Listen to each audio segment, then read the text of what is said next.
Good morning, everybody. Welcome to Friday and TGI Sports Talks Jack and Keith's Weekend Playbook. We got a lot to chat about this morning. I welcome in my co-host, Boxing Hall of Fame writer and Michael Spinks biographer. Get that book if you haven't already. I haven't put it up in a while. Jack Hirsch. We both got it. It's his book. Reading books. Michael J. Spinks. Jack Hirsch. How are you this morning, Jack?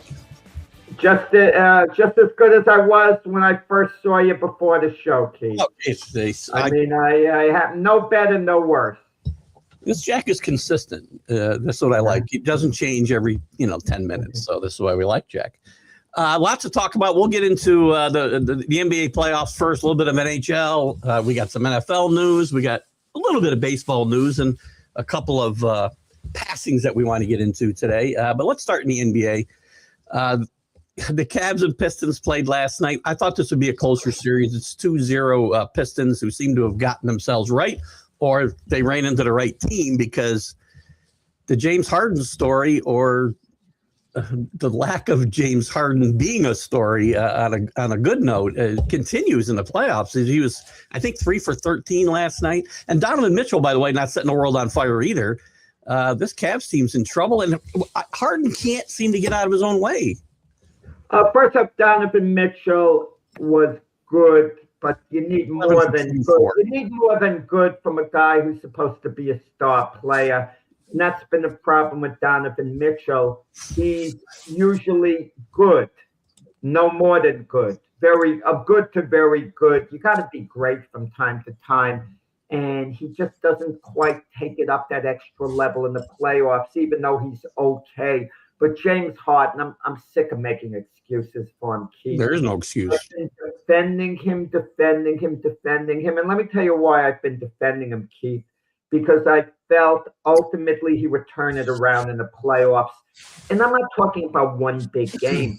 Harden is capable of going back to Cleveland, scoring 38 points the next game, being the best player on the floor for one game. But I could guarantee you this, he's going to flop after that, literally and figuratively or whatever. He's going to flop after that. He's been awful. We've said this, though, Jack. Every time we talk about this, we say he's capable of going off. And in 9 games in the playoffs, he hasn't gone off yet. No, I'm talking about for one given game. That's what I mean. And then we're going to think, has he turned it around? No. You know what the problem with James Harden is? I think he's maybe lacks confidence, because this guy's supposed to be one of the more prolific scorers in NBA history in his prime. And all he's doing is looking to pass, looking for someone else to make the shot. When Harden is open, it's as if he doesn't open to take a shot.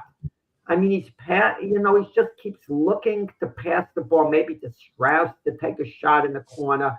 Happily let Donovan Mitchell do it. Get it to Mobley or Allen underneath. Jared Allen bounced back, by the way I said. He had a nice game, but again, but the point is, it was a winnable game for the Cavaliers if James Harden had showed up and played like the player you think he was, the Hall of Fame player that, he's been throughout his career. And he is going to go to the Hall of Fame, James Harden. But I'm going to tell you this. A lot of ring. Staying on Harden's career is going to be being one of the worst playoff performers, sport for sport, in sports history. One of the worst playoff performers. That's a noose over his neck as an athlete. That's fair. I mean, you say he's passing the ball. It isn't even like he's passing the ball for assists. He only had a couple assists last night, too. So he's just looking to get rid of the basketball. He's just looking to get rid of it. And not even good passes, the turnover at the end of the game. Yeah. I saw Wesley dribbling to, and then he throws the ball in traffic. It was dreadful. It was painful to watch. And I can't give Donovan Mitchell a pass either here, because Mitchell has not come up big. He hasn't come up small as Harden this playoffs or even in the past, but he's never come up big. I mean, he gets his points. He has 31 points, but he's 11 for 24 and 2 for 9 from 3. That's not getting it done. When you're not offsetting what Cade Cunningham brings to the other side, they got nobody to offset Cade Cunningham. Donovan Mitchell is not the player Cade Cunningham is. And that's the big problem for the Cavs. If neither one of your superstars is going to step up, I mean, I wouldn't put it on Donovan Mitchell because if I had to grade, if we had to give grades, if we were professors and had to grade performances, we'd probably give Donovan Mitchell a B. Minus. How he played the game. But you needed an A performance. Exactly. You can't say, well, he was okay. You know, Harden would get an F as far as I'm concerned. I agree. But Donovan Mitchell does have to step up. Someone's going to have to carry this Cavs team. I mean, Jared Allen did it in Game 7, you know, against the Orlando Magic. I mean, it's the Raptors for them to advance. But someone is going to have to step up. They're down 2-0. This is where home court is crucial. At least the Cavaliers are going home for 2 games. They've got to win both these games at home. I mean, they can't split these 2 games and then expect to win the next 3, and with especially 2 of them being in Detroit. Oh, no. This is it. I mean, and they got to start in Game 3, not only win, but do it in dominating fashion, send a message that this is a series. And I wouldn't be surprised if James Harden did show up for 1 game, but that's not good enough. Like I said, I'd be shocked 3, if Harden pours in 35, 38 points, looks great, I'm not overly impressed because he's expected to do that from time to time. But I got to see him play well consistently. You're not even going to see it once in my mind. There's no evidence to say he's going to go. Well, he's ready to go off. It's been 9 games, and he's played basically pretty close to the same game every night in these playoffs. So he hasn't even been close to the game you just talked about. Well, I'm not saying Detroit's going to let up. I'm not saying that at all in Game 3. No. But Cleveland's got to be more motivated than Detroit. Detroit is ultra confident. They know if they lose Game 3, they're not losing the series as far as they're concerned. They have a stranglehold on this series. In Cleveland, it's desperation time. It's really, really desperation time. But the Harden thing at Cleveland is something they're going to have to live with because he's going to be there next year. You know, Brian, you were putting down Durant, you know, on the Detroit Pistons, and now you want to give some credit because Durant is playing somewhat better. So okay, well, I mean, you know, look, you do have to wait. In all fairness to Brian, you do have to give the defense a lot of credit, and they have been suffocating Harden to a degree. I'll agree with that. But the times Harden has been open, and when you're open for a shot, you only open a fraction of a second. You have to make a quick decision. Harden's been gun shy. Let us all agree on that. He hasn't been looking to shoot. Listen, he's right about the defense. You got to give the defense some credit. I always say that. We talk about, and I'm guilty of it myself. I will say a lot of times, you know, we have to credit the defense for stopping somebody who's not playing well. But game after game after game, you know, a lot of it's got to come down on Harden as well. And listen, the Pistons and Cunningham has been one of the most consistent players throughout this playoff too. He's come and brings it every night like your star should. And that's the difference in this series is that Cunningham brings it every night. And Mitchell, who, again, yes, does cry too much about the fouls, and everybody does in the NBA. I'm so tired of watching these guys whine about officials, and we'll talk more about that in a second, too. You know, it makes me think of what George Steinbrenner said when we sign a free agent. It's not only a plus for us, it's a negative for another team if it's within their division. Yep. Same thing with this game. You just mentioned Cade Cunningham. We talked about James Harden.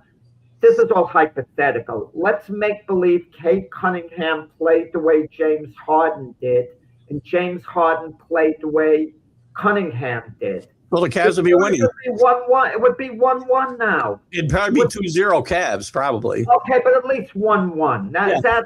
That's what we're talking about. In Cade Cunningham, we could project him as a future Hall of Famer. He's not there yet, obviously. He's early in his career. But James Harden, if he retired today, would be a Hall of Famer later on. He is going to get inducted without a doubt. Play like one. You know, play like one. He's been awful. And Cleveland's going to have him next year. That's the thing about it. If Cleveland goes out in 4 games, if they get swept, and that talk's a little premature, but you could see it happening perhaps. Harden's on the Cavs next year. Can they run it back with the same crew, even though on paper they look good? They can't. All they can do is hope LeBron comes back to Cleveland and maybe he adds stability to that team. It's an intriguing possibility, right? I mean, I think it's probably a long shot, but it's an intriguing possibility for LeBron to come in there, I think. Well, I don't think if the Lakers go out, timidly against OKC, which might be the case. It certainly looks like it's going to be the case at this point. I don't see them running it back exactly the way things are. I mean, some type of deal has to be made to shake the team up. If LeBron is there, that means the Lakers will make some deal involving Austin Reeves and what other chips they might have to give. I'm not exactly sure. And getting an impact player, to add in. Well, that's all kind of, crystal ball type stuff. So we'll have plenty of time to talk about that. It'll be a fun off season. It will be. In the other game last night, speaking of referees and people complaining, Lakers should just shut up. If you get beat by freaking, as much as they're getting beat by the referees, whether they're good or bad, just shut up. The Lakers aren't going to win a game in this series. LeBron's played 2 pretty good games. He played as probably good as he can play in game 1. Kudos to LeBron. Reeves gets off last night and plays well, and they still get beat by 18. 50 points off the bench for this Thunder team. They're just too good and too deep for this Laker team, and maybe anybody. I don't know. But SGA did not have one of his good games. And SGA, his team is down a few points when SGA gets in foul trouble. And by the time SGA gets back in the game, the Thunder up 13 points. So they did it without SGA, basically, for the most part. Not that SGA didn't contribute at various stages, but they didn't need SGA to win the game. So consider this. The Lakers' 2 best players played good games yesterday, and the Thunder's best player had an off game, and still the Thunder won decisively. That's a bad sign. That's a bad sign when your best players show up and it's still not nearly enough. LeBron does get fouled a little more. He does, but you want to know something? Back in the past, when the NBA tolerated more contact. Yeah. Remember the way Jordan used to get clobbered by the Pistons? I mean, you remember the Knicks team, the Knicks Bulls series were like football games, for crying out loud, in the 90s. Yeah, it goes on. Listen, I could understand the complaining, Austin Reeves, J.J. Redick. LeBron didn't go to the foul line as much as he should have. They did have a point, the Lakers. I don't want to dismiss the complaints that they're having, but bottom line is it wouldn't have mattered, even if those calls went their way, because, OKC looked to be on another level. They're going back to Los Angeles the next 2 games. I mean, can the Lakers grab a game there? Yeah, of course they can. But realistically, they need to win both games. Yeah, to your point. And it's highly doubtful that they're going to do that. Yeah, you were talking about, you're in bad shape when 2 of your best players play really well and you get beat badly, but it's a mark of a good team, as Brian says. And I was going to add this, when SGA plays well, and he didn't play great in game 1, but the rest of his team steps up and picks him up, especially the bench. Nobody's bench has scored 50 points. The bench was great for OKC. The bench was phenomenal for OKC. And listen, you got the feeling even if the Lakers had Luka, it wouldn't have mattered. It wouldn't have mattered. I don't think it would have, and I think this will be a 4-game series. But you want to know something? The narrative would look a lot worse if Luka was there and he was playing well also, and the Lakers still lost with their big 3 playing well. Normally, a big 3, you have your 2 main players when they're playing really well. You expect to win. We were just talking a moment ago, Donovan Mitchell, James Harden. Had Harden played really, really well, showed up, that would have had an impact on the game. But the Lakers, 2 bigs yesterday, James and Reeves, showed up and didn't matter. Well, speaking of showing up, we've got 2 games tonight. The Knicks looking to take a 3-0 lead as we head to Philadelphia. Injuries kind of the story. Embiid still questionable for tonight. OG's status is questionable for the Knicks, and he's been playing great, by the way. Yeah. He and Bridges have really stepped up here in the playoffs and played well, especially in this series. Bridges really played well the last game. Bridges has been very maligned, so but he stepped up in the playoffs last year. Spotlight. He stepped up in the playoffs last year, and he stepped up now, and he does some little things that don't always show up, right? People want him to score 20 points a game. He doesn't need to score 20 a game to help this team win games. So, no, but Bridges gives the Knicks a lot of energy, he's up and down the court. So he gives you that element. Anunoby, they can kind of make up for his presence, as valuable as he is. They have enough of a bench. They could mix and match. And, the Knicks won the game 2, and I expected it to be a tougher game, but the Knicks would win. The Sixers just couldn't make a shot at the end of the game.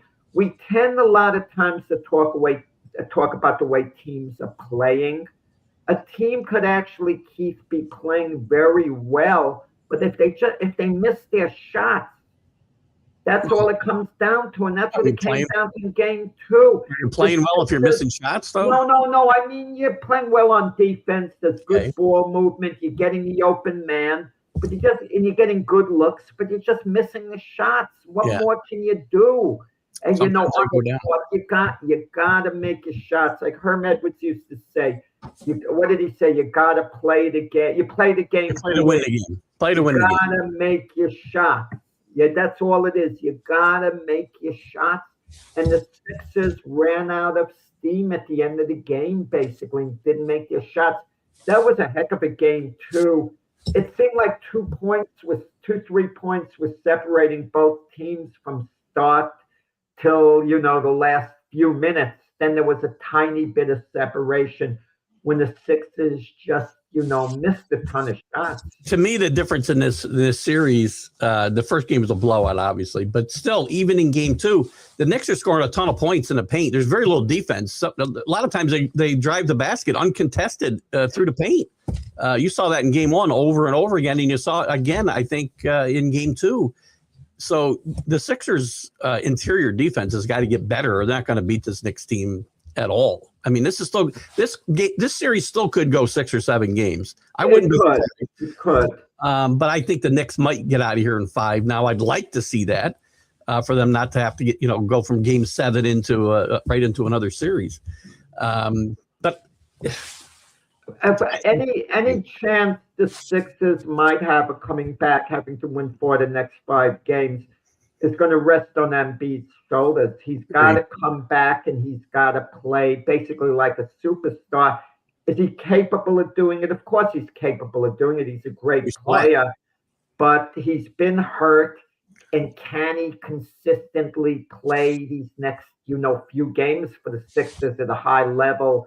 I have doubts about it. I mean, when he's out, you got Andre Drummond to clean up on some rebounds, but Drummond's not an offensive threat at all, the way Embiid is. And they could have used Embiid at the end of game 2. He absolutely could have been a difference maker at that point. But, I'd like to see Karl Anthony Towns. Offensively, he didn't take a lot of shots in game 2. No. I mean, the offense was running through Brunson again the way it normally did.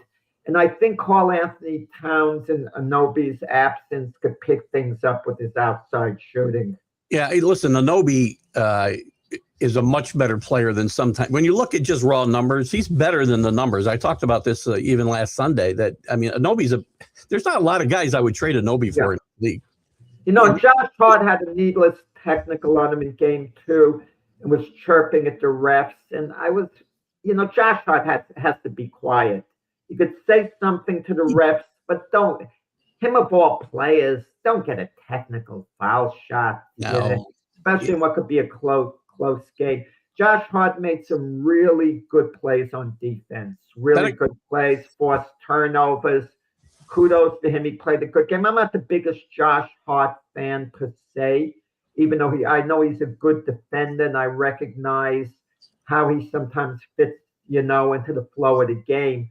But if the Knicks ought to make a trade in the off season, I mean, Josh Hart would be part of any trade. I'm sure. And that's unfortunate because he's part of what makes this team go. I wasn't a big fan of his when he got here. I wasn't a big fan of the trade, but watching him play night after night, he does things that don't little things. Yeah. And they'll miss him a lot if they should move on from him. We'll see how that goes. The other series, I know you like the Wolves and the T-Wolves, and the injuries have hurt them. Edwards has played the first 2 games coming off the bench, and they've split them. Surprisingly, they won game 1, but they kind of reverted back to form a little bit. Randall didn't play well in game 2. I don't think the Spurs lose another game here, but I know you like the Wolves. And... No. I picked the Spurs in this series because I think the Spurs, over the next few years, are the future of the NBA. I think they're the one team that really can take down OKC. I really do. The Timberwolves, I think, can maybe, give OKC a good run at it, battle really, valiantly. If they get there, the Timberwolves to play OKC, but they've got to get by San Antonio. The one thing that Timberwolves might have going for them against San Antonio, hopefully, is that maybe San Antonio's youth, maybe they're a year away. Maybe they haven't quite put it all together yet. We're kind of projecting how good San Antonio is going to be. By next season, San Antonio is the NBA champions. It's rare that you can make a prediction for next season during the playoffs. That's rare in any sport, isn't it? It's very rare. But I'm predicting now San Antonio is next season's NBA champions. But sometimes a team arrives ahead of schedule. We're wondering whether that's the case with San Antonio, because if they've arrived ahead of schedule, I think they win it this year. They'll take down OKC in the next series, but they've got to get by the Timberwolves, and the Timberwolves are in an easy out. Even though in game 2, they got routed by San Antonio, and I don't want to see San Antonio go as far as Wemby will take them. Wemby has a very good supporting cast, good supporting cast. Guys like DeAndre Fox, great, Robin to his Batman, and, Dylan Harper. And, I mean, they're ready to be the face of the NBA teams, but will it be this year? And the Timberwolves are always making a bit of an impact in the playoffs, but they can never get over the top and get to the finals. That's probably not going to happen this year. And they have good personnel. And the Timberwolves intriguing, because you don't want to split that team up, but can you keep running it back with them if you're coming up short? And I'm all for running it back with the T-Wolves. Run it back next week. Yeah, you got Anthony Edwards. You're not going to trade him. You got Randall, who's excellent. You're not going to make a trade with Randall and get a better player than Randall in a trade.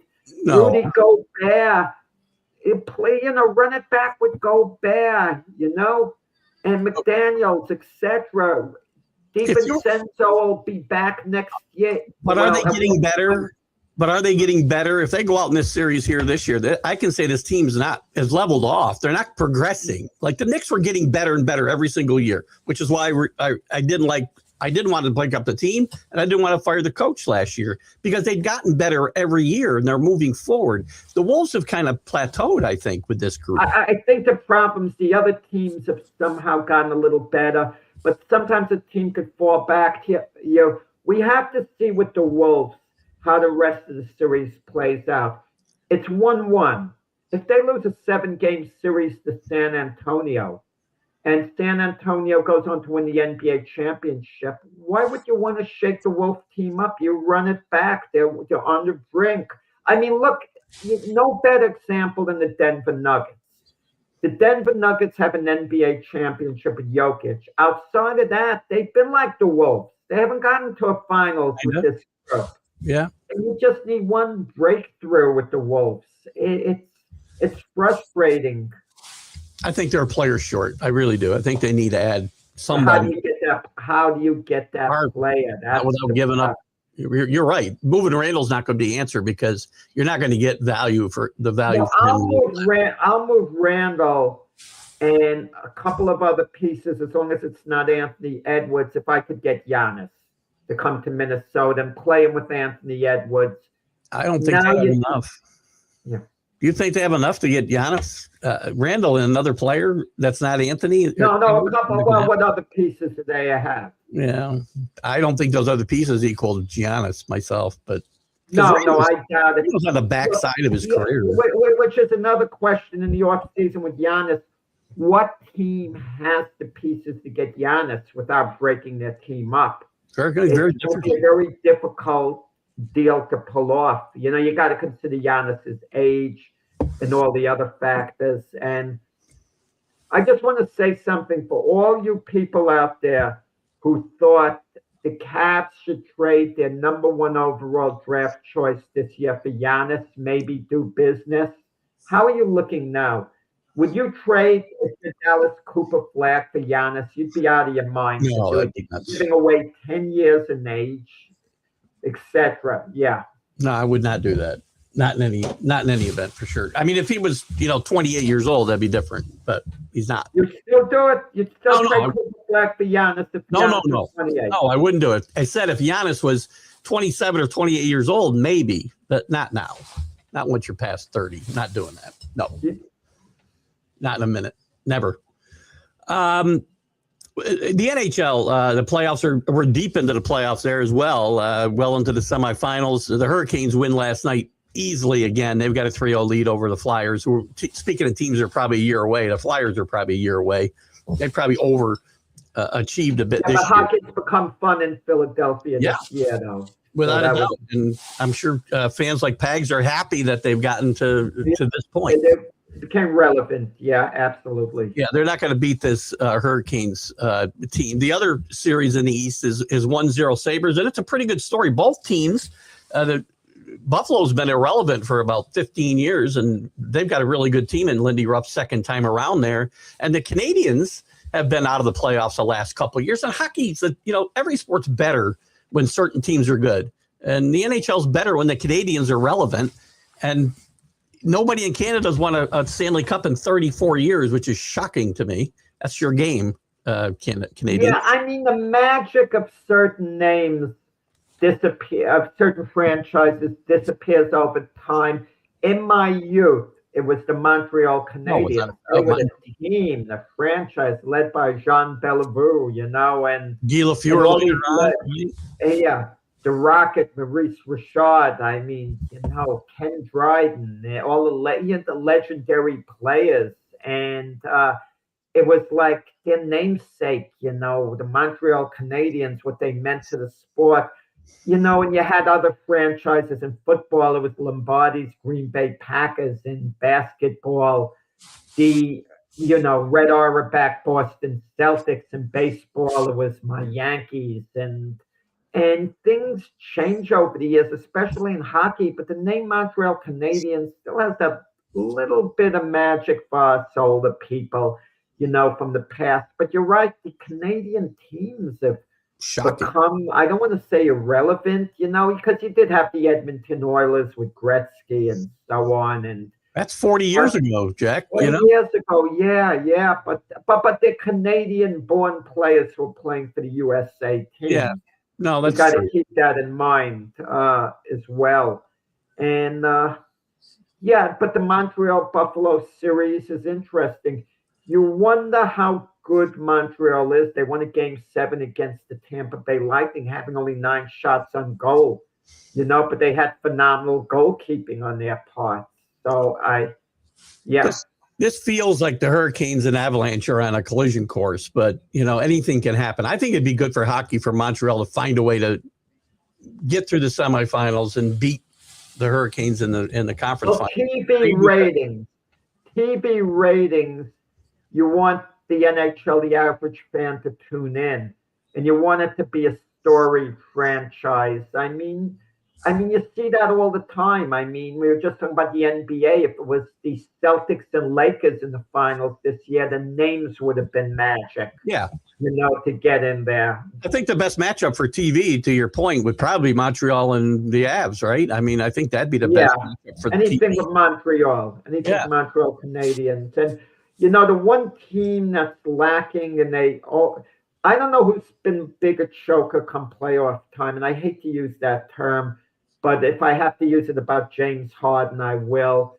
And it's easy to call a team a choking team in a way, and I hate doing it. It's a mean-spirited term. Not my favorite term. A team that's disappointed. Let me use another term. Teams that who's been more disappointing, James Harden or the Toronto Maple Leafs? Over the years come playoff time. Yeah, you and I talked about this a little before the show about franchises that are gone through long droughts, and Toronto might be, as you mentioned to me, might be the longest.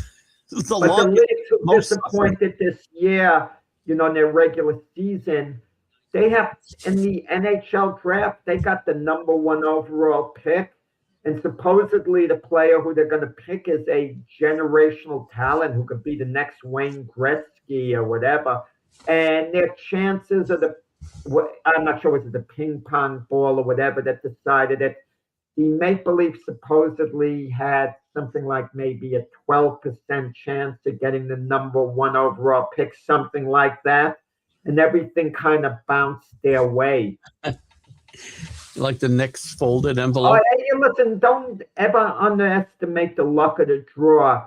It changes careers. Sure it does. Case in point, Rick Pitino with the Boston Celtics. It looked like they were going to get Tim Duncan in the draft. Imagine had the ping pong balls fell the right way. And imagine had Tim Duncan gone to the Boston Celtics. He would have been a Boston Celtic legend. And of course, Pitino would have never left the Celtics. You don't leave a player like Tim Duncan. When you have a talent like that, you don't go elsewhere. The butterfly effect comes into play there, because it would greatly affect the history of the NBA and the history of college basketball tremendously if that would happen, and in a lot of different places. So that's very interesting for sure. And hopefully the Maple Leafs can turn it around, because listen, I'm a Ranger fan, and I don't get that many chances to root for the Rangers to win because they're so inconsistent. I'd like to. So after that, I'm rooting for good stories. So I'm rooting for Canadians this year because I don't know. Part of me wants to root for Buffalo, but I'm going to root for the Canadians because I want them to win a championship, just because of the history of the franchise and the game in Canada. I like our Canadian friends. So let's but think of the people in Buffalo, all the way upstate, all the snow that they got to put up with, and coming short of winning the Super Bowl. They've done well. Listen, Lindy Ruff's done well. They're up 1-0 in this series, so they could very easily get into this. Around forever, it seems. Lindy Ruff, he's been all over. He was in Buffalo the first time 20 years ago, 20-some years ago. So, good for him. You can go home again, apparently. So By the way, I ordered, and I'll wear it one of the shows. Not that it means anything. Through Old Navy, whatever. Like I saw some of the T-shirts. I didn't have one. I ordered a New York Islander T-shirt. There you go. They'll win again someday too. So we'll see. Let's see. Where else we want to go here? Look, real quick on Major League Baseball. You got a couple teams hot. We don't have to dive too much into this. The Cubs have won 9 in a row. The Rays have won 7 in a row. The Reds, who we had a little disagreement with about on our predictions, have now dropped the last place. But by the way, there are still over. But the division's close. You know what? You don't look at 7 in a row now. So you're guilty, Keith, of this. You think in the past, traditionally, you look and you see how many games the team's out in their division. Yes. But what you don't look at, Keith, is how many games they're behind in a wild card spot. And not only to get into the wild card and you can advance the same way. Obviously, you want to win your division. You want to get a bye because that makes it easier. But at the end of the day, all people are going to remember is what you did in the playoffs. If you go to the World Series, that's all they're going to remember. This is the team, by the way, that had, I think they might have had the best record in baseball here about 10 days ago, and now they've lost 7 in a row and they're last place in their division. That's all I'm saying. I'm not saying that's where they'll finish, but that's where I picked them to finish. I'm guilty of what? What am I guilty of? There you go. Yeah, well, if you don't know, why should he tell you? Let's go Buffalo. What am I guilty of? Okay. Just let me in. Anyway. One of the Tiger suspension, I don't know where you're going to bring it up with Kramer Valdez. Yeah, we can talk about that. I mean, he gets a couple home runs the other night. 5 games? Yep. To me, 6 games, I don't care 5, 6. It's 1 start. And Hinch gets suspension. 1 start. That's what bothers me, especially in baseball. A player gets beamed. And just because the players show enough restraint by not having an all-out brawl, they lessen the penalty. Had both teams fought on the field and they were throwing punches and it was a big melee, it would have been a longer suspension. Kramer Valdez, after giving up 2 home runs, consecutive homers, plunks a bat in the back. I don't want to hear that it was an accident. You know, if I'm the commissioner, it wasn't an accident. You know what I do if I'm the commissioner? I suspend you for 40 games. 40 games for hitting it. 40 games. 40 games. That's serious business. You hit a guy with a pitch, you could seriously injure him. The audacity of you deliberately hitting a guy with a pitch. How many games would Bob Gibson? How many wins would Bob Gibson have lost with your rules? Because he would have been suspended for about 500 games in his career. So no, it wouldn't have happened. Because once you get suspended like that, you're not throwing at a guy anymore. You know, I could tolerate a pitcher throwing at a batter if the batter's deliberately trying to show him up. Yeah, I get that. If the batter's showboating, I mean, I like to tell this story. There was this player, Derek Bell, on the Mets. He hits a home run, but he's watching the ball go out, and he's going like, "Oh my God, oh my God, oh my God." You know, and he's like making a whole theatrical thing out of it. Which the a lot of next time he was up, he got plunked. That's fine to me. Just hit your home run. You can run around the bases. You know, Mickey Mantle used to run with his head down, but you don't hit a guy because he gave up 2 home runs before. You think of that, Keith. You're hitting a guy with a pitch. But they also hurt him. You could injure him. But these guys also don't respect the fact that they don't own all the home plate. They lean over they're right over the home plate, and guys get a right to push them off the plate and throw it. Guys, but that's not pushing them off the plate. That's part of the game is getting hit. You know, the big part is with all the rules that they've already put in. Because hitters cry, is batters don't expect to get thrown at or pitched inside anymore either. Now, again, he was definitely trying to hit him deliberately the other night, and I have no. That's what I mean when it's obviously deliberate. You're going to send a message. You know, Irwin used to say later, where the great Oriole manager, look, even if it's an accident, pitchers, if they have such bad control that they're hitting batters, my point is nobody's saying it's an accident. You hit a batter, you're seriously putting him in jeopardy. I mean, can you imagine? Take it to football. You take a player who, they can't sack the quarterback. So after the play, when the play is long finished, they deliberately flatten the quarterback. They would get suspended for 4 games by Roger Goodell if it was so ridiculously flagrant. Right, and we put dresses on quarterbacks in the NFL. So why don't in baseball? It doesn't. It's 1 start, Brian. It's not a position play in 5 games. Hold on. So why don't we in baseball? Why don't we just put the ball on a tee? Then nobody gets hurt. We've sissified everything in sports, and I'm so sick and tired of it. You talk about quarterbacks, and now we got to protect wide receivers. I don't want guys to get hurt, but hitting guys, we've been hitting guys in baseball for 125 years. It's okay. You condone it. You condone it, Keith. Sometimes it happens. You got to. You condone if a team hits consecutive home runs, You're okay with the next batter getting drilled with a fastball in the back. Billy Martin would have told You're him to good drill with him. that. Billy You're Martin. good. Okay, Billy if you're Martin good would with all, I'm not good with that. Billy Martin would have told any pitcher after that, if guys were not respecting his part of the plate, just hit him. You know, there's this play on Texas, Billy I don't want to hit him in the head. I don't want to hit him in the head. Listen, there was this player on the Texas Rangers that Billy Martin managed when he managed the Texas called Billy Sample. Then when Billy Martin came over to the Yankees to manage them, he didn't like Billy Sample. He told Goose Gossage to hit him in the head. Not in the head. Gossage refused to do it. Not in the head. But Gossage would tell the story later. If Gossage threw the ball deliberately and hit Billy Sample in the head with a fastball, now you're going to put it down. Gossage should be brought up on criminal charges as should Billy Sample. They shouldn't only be suspended. They should be brought up on criminal charges had that First happened. of all, I never said I would never condone throwing at somebody's head ever, but throwing at guys is different. And I guarantee you, Goose Gossage threw at guys. He'll tell you he threw at guys, not at their heads, and probably not on Billy's orders. But I guarantee you, Goose Gossage threw at guys. Well, I remember the racket. He drilled one of the Blue Jay players in the back in the 7th inning, and what Joe Torre was upset about, you know, that's when Clemens was with the Yankees. He said, I wish he hadn't done it at that time because he hadn't had his bullpen set up. Yeah.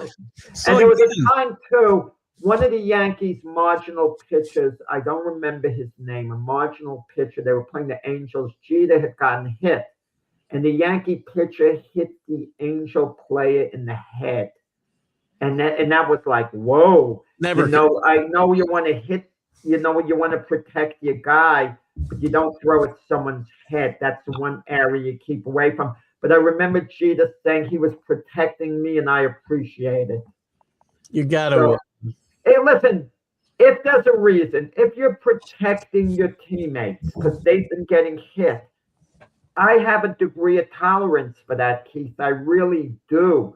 What I don't have tolerance for is a batter getting drilled because the pitcher gave up a couple of home runs before the pitcher's upset. If it's just because of that, I'm less likely to say go ahead and throw at him. But again, there's also, and I don't know this. Again, having played the game a long time, and there's part of the plate belongs to the pitcher and part of the plate belongs to the hitter. And if those guys are not respecting that, and Don Drysdale, I'm not talking about that.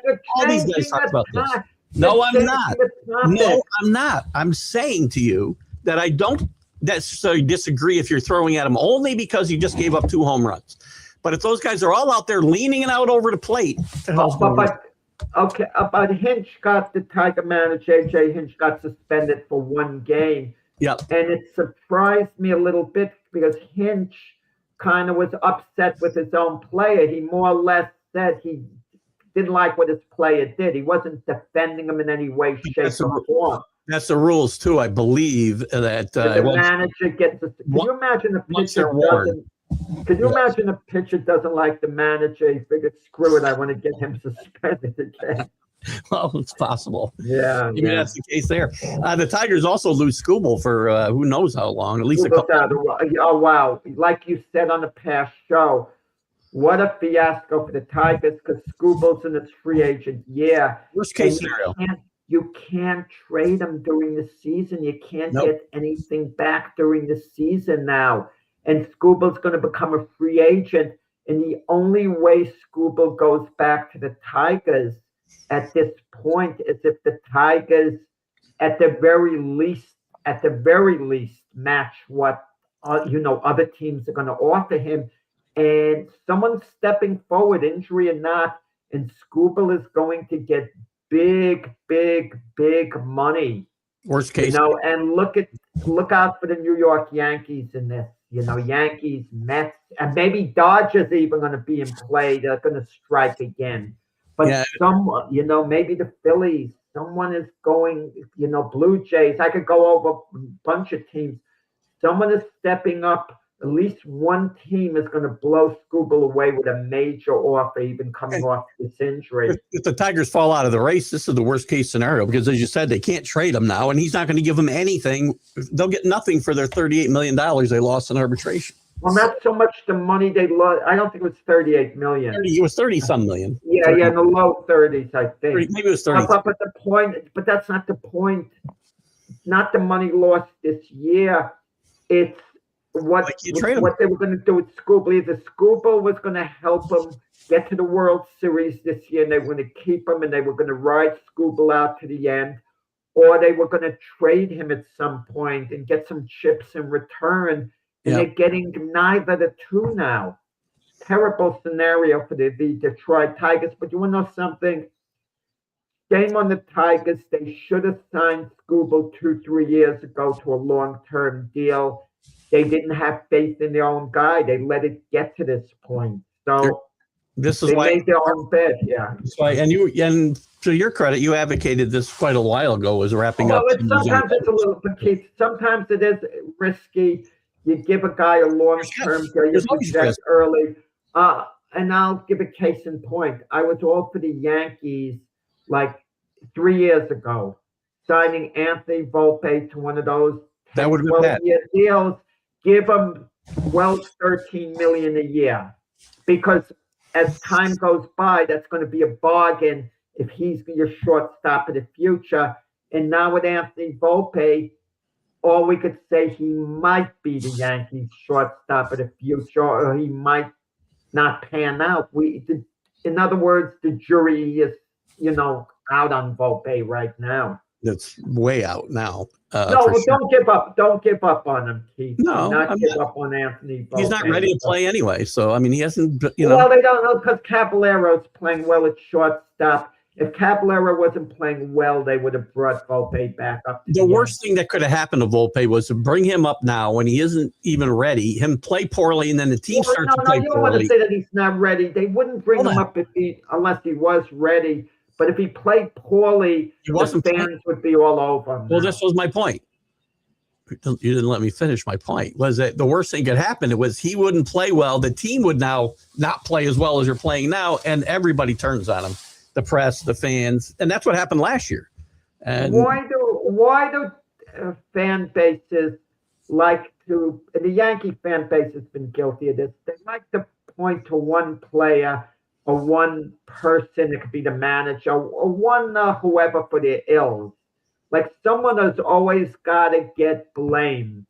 Listen, Kate, it happened to me even in Little League. We gave up like 10 runs in an inning.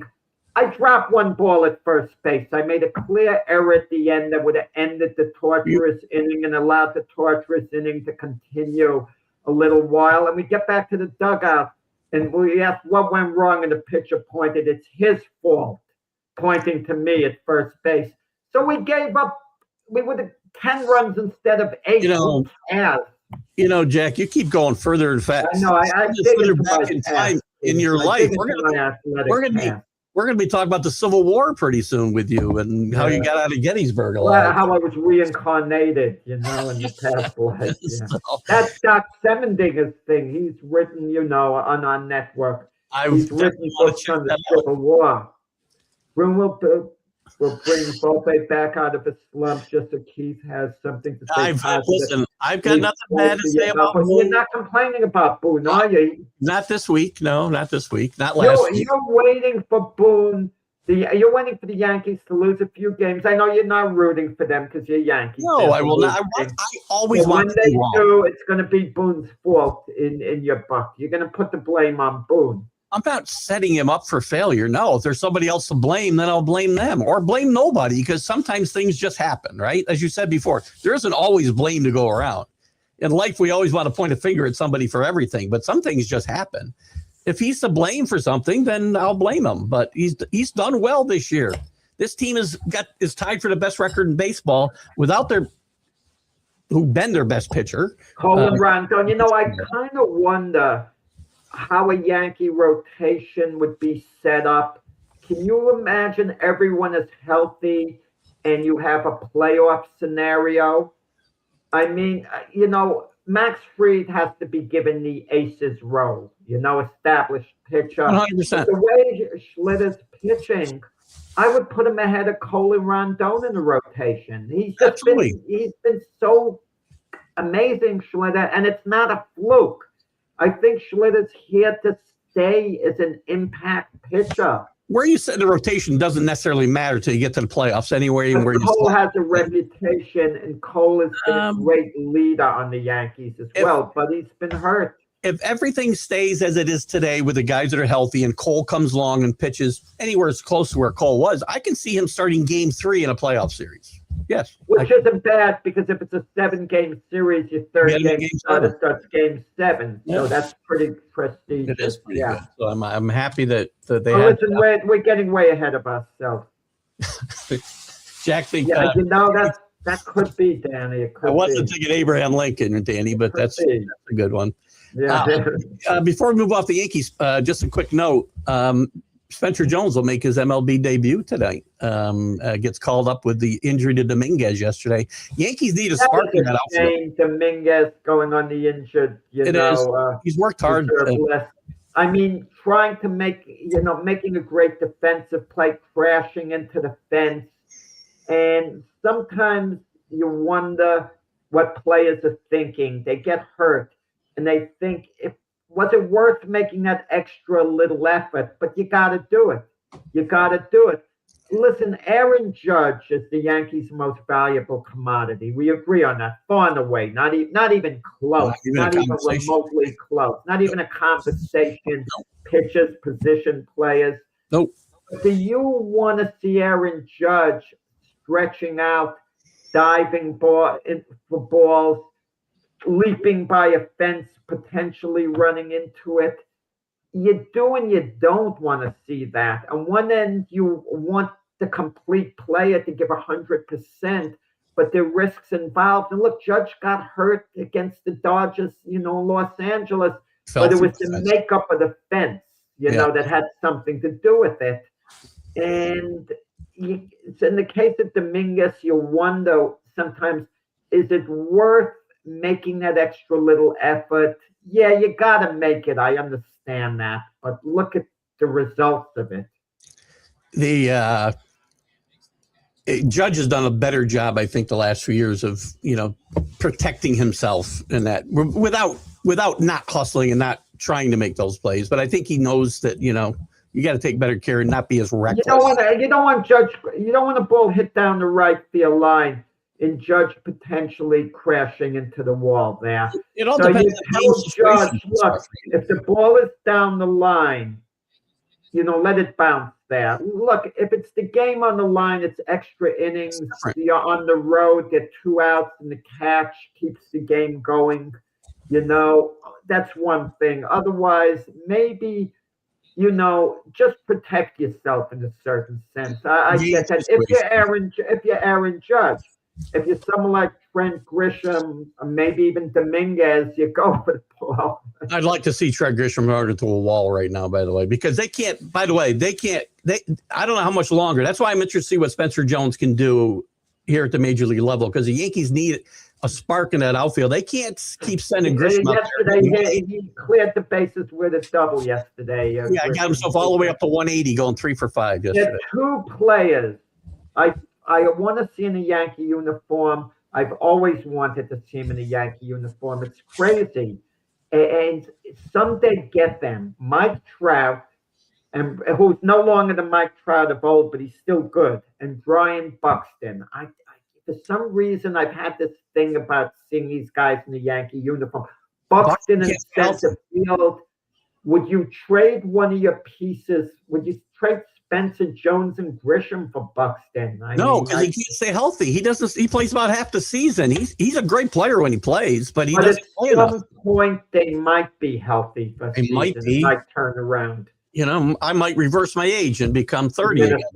But it's not likely. Listen, we'll see how that happens. But Grisham's got to either pick it up or we got to figure out a different answer. Grisham's on a 1-year deal. Mac, I'm talking about this year. I don't care about next year. I'm talking about this year. They're winning, so they can afford so and so. Listen, you're not going to be able to carry that 180 bat forever. Keith, about a week ago or so, lineup Keith, about a week ago, we were saying about the Yankee third baseman Ryan McMahon. Well, if he doesn't hit, maybe we got to play. I don't care how good a glove he has. You got to maybe play Rosario there. If Volpe's brought up, maybe put Caballero at third.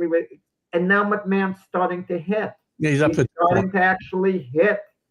So, just because he's got 4 hits in a week, I'm not ready to say he's, the next. Okay. With the Yankees, the bigger news earlier this week, the voice of the Yankees. Yes, I want to touch on that. We'll leave the NFL stuff till our next show, but I want to touch on a couple of passings and quickly. The first one, big news here in New York, and actually bigger news than I thought, really nationwide.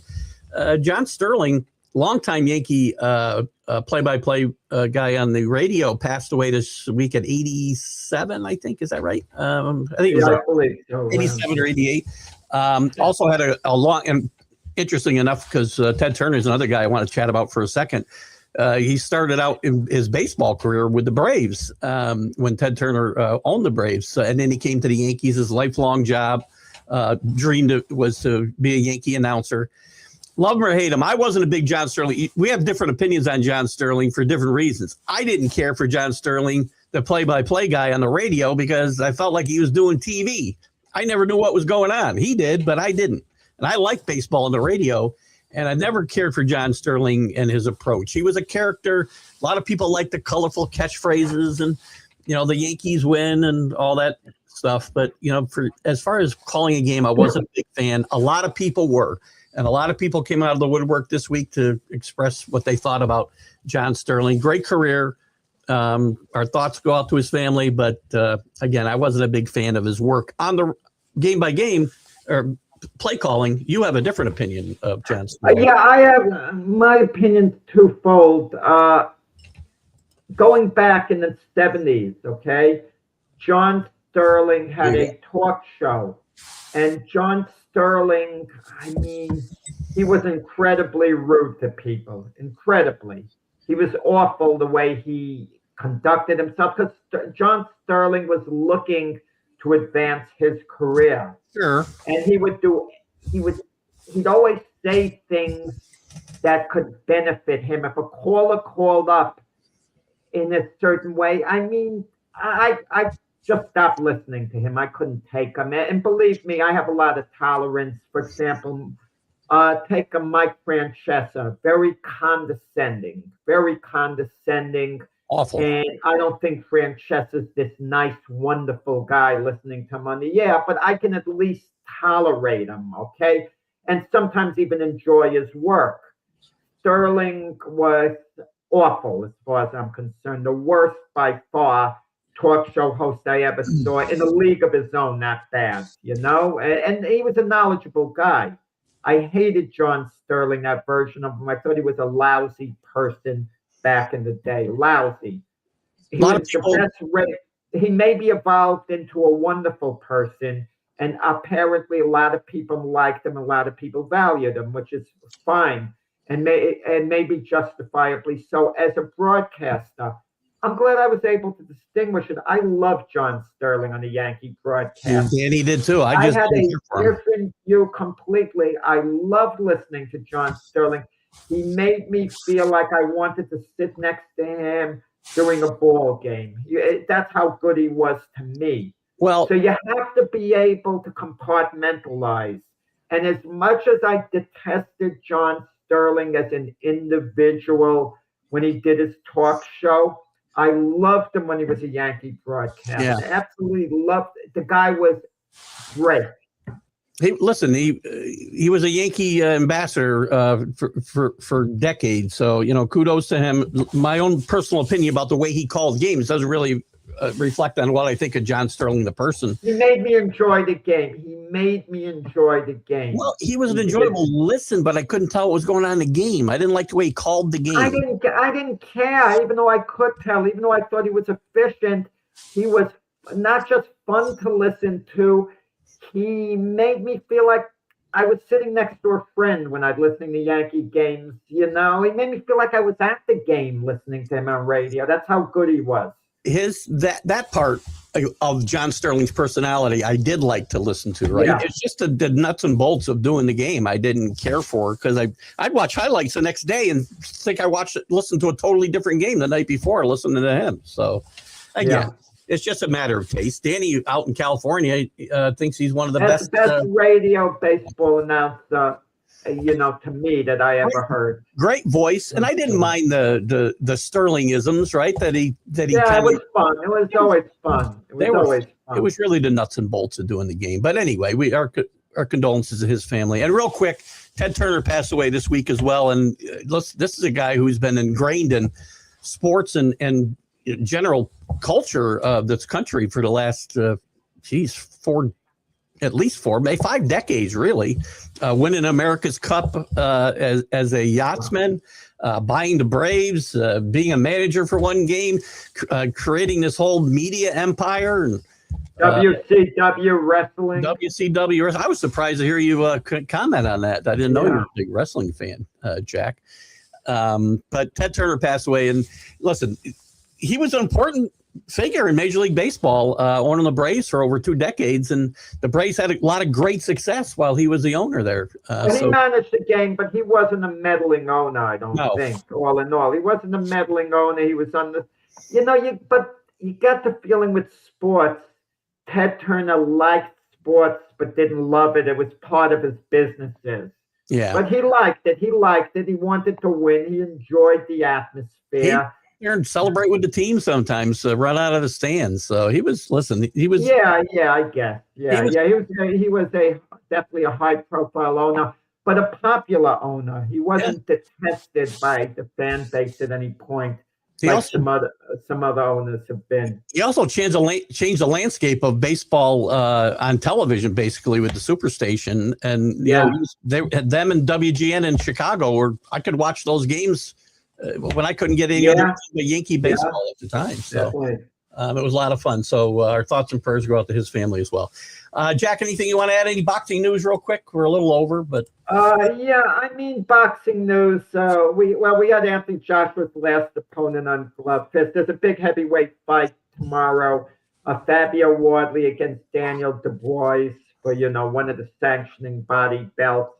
But if Fabio Wardley wins, he's certainly in the mix, I guess, for a fight maybe with Alexander Usyk, who's fighting in a couple of weeks against the kickboxer, ironically. That's fun. But Wardley and Dubois is a big heavyweight fight tomorrow, coming from the UK. Well, check that out. Check Jack out on the debate show tomorrow. By the way, a quick program note. I'm doing my MLB update live on Facebook at 9:30 because I'm going away for the weekend. It'll replay on the McGrath Podcast Network at 3 o'clock. The debate show with Jack tomorrow. My Sunday Stream of Consciousness won't be on at 9 a.m., but we'll be on sometime when I get home Sunday afternoon. We'll do an hour or two late in the day, and I'll let you guys know. So have a great weekend. Jack, have a great weekend. And Jack and I will be back on Monday morning at 8 a.m. to see if the Knicks have wrapped it up. See you guys later. Bye.